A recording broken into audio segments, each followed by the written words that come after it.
What's up, YouTube? Let me set this up. Got another video for you.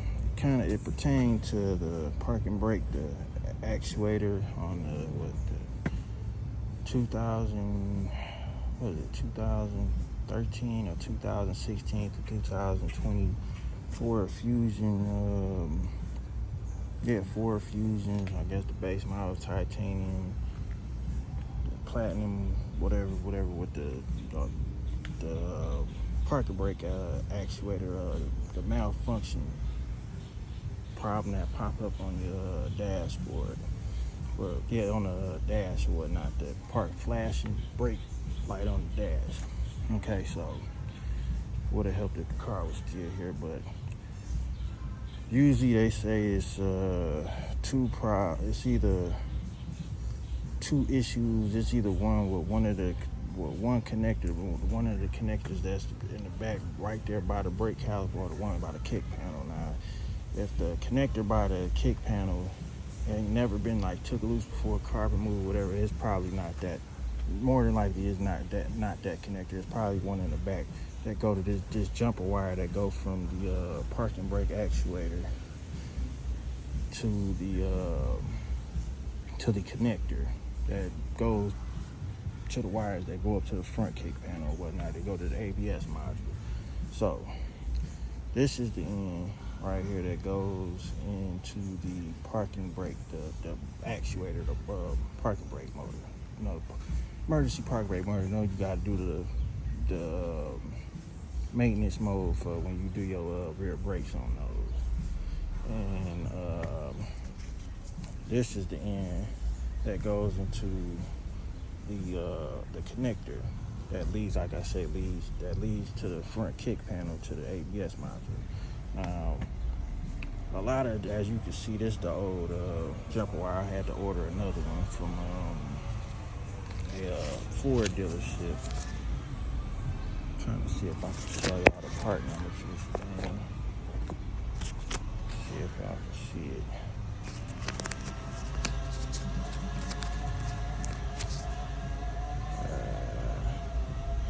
I just try and put matter of fact, I'll put the part number down in the link or whatnot.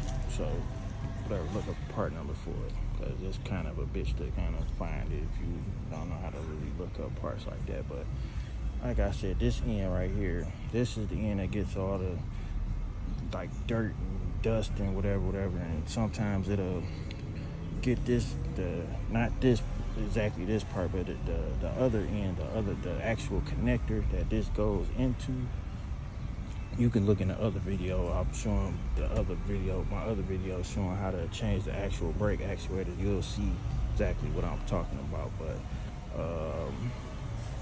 you'll not change. Get my tongue twisted. The connector that goes into this, it'll get a bunch of dirt just like how this has too or whatnot. So more than like it'll be good to just change this jumper wire and change your park brake just to be on the safe side. But you can just test it just to make sure before you go order parts to change this jumper wire and the parking brake actuator. So I seen somewhere on a forum that like I say, this gets dirty on the inside, or of course this, but the other end of the other end of this connector right here. So get you some couple Q-tips and some alcohol and a piece of paper towel. That's what I did. So you want to put a little alcohol on the tip of the what's the name, and then the connector, not this connector, but the one that this goes into.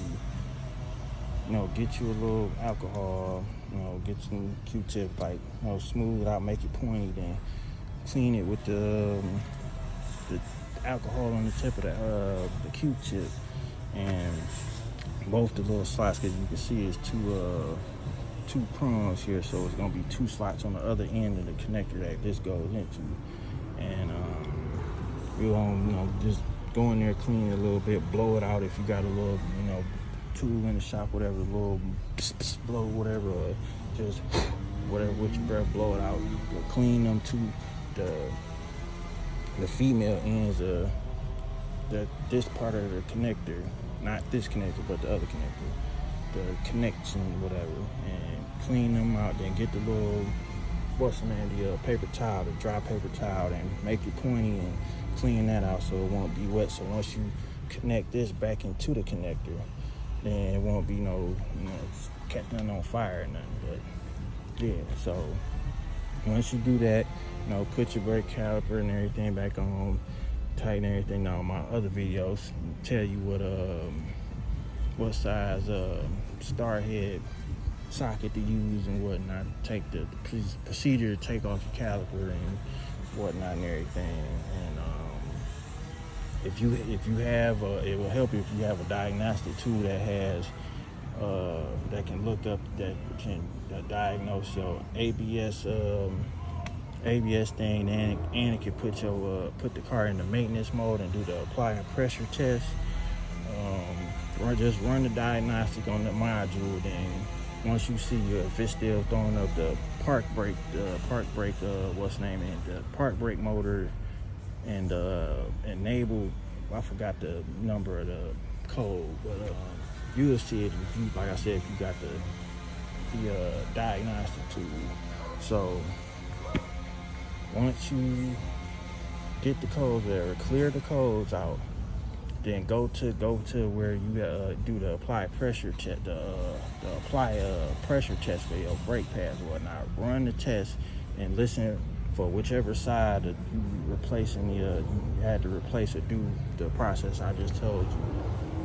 Listen to see if the brake motor comes on. If you hear the brake motor come on, then doing the pressure test or whatnot, then that flashing brake light on your dashboard should disappear, and then it's going to continue doing the pressure test or whatnot with the pistons on both sides. You'll hear both of them retract in and retract out on the motors or whatnot. Then once it says it's done, boom, good to go. That's just one little thing I picked up today, instead of having to drive yourself nuts trying to figure out, like, dang, it's gotta go to the dealership, I gotta get a new ABS module. No, just clean the other end of this that goes out. You try that first. Clean the other end of where this plugs into out, and plug it back up and see if you get power. But if it don't do that, still clean the other end, and just, like I say, I'll put the part number for this in the description for this jumper wire, and then get you another park brake actuator motor, because that, all that dirty dust and corrosion or whatever, it'll basically just send a bad hookup through all your wire or whatever, and blow out the motor and seize it up or whatnot. So just place the motor, clean out the other end that this connects into with the alcohol Q-tips, wipe it out with the dry paper towel. Once you clean it, plug everything back up, have your diagnostic tool ready if you do have one, so you can pull up the codes, then clear them out, then do the apply pressure test. And once it does the pressure test, you hear the motor that you replace whichever side, if not both in the back. But more like it's just gonna be one side, probably the right, because I had to do the right rear. That's the one that usually go bad on those fusions. But yeah, do that, and once it's running the test, you'll hear the motor come on. Bam. You'll see the light go off on the dash, that flashing brake, and you're gonna have to hear that annoying ding, ding, ding, ding, ding, ding, park brake maintenance required crap on your dash, and it'll be gone, be done with, wrap it up. Hopefully this helps somebody. Like I said, the other end of this that this goes into, you'll see it on the other video, and explain how to change the actual brake actuator. The car gone, so I would have kind of showed y'all a little better, but this should pretty much kind of self-explanatory. Once you see the wire, you get your wheel off, you get your caliper off, you'll be able to pop all the,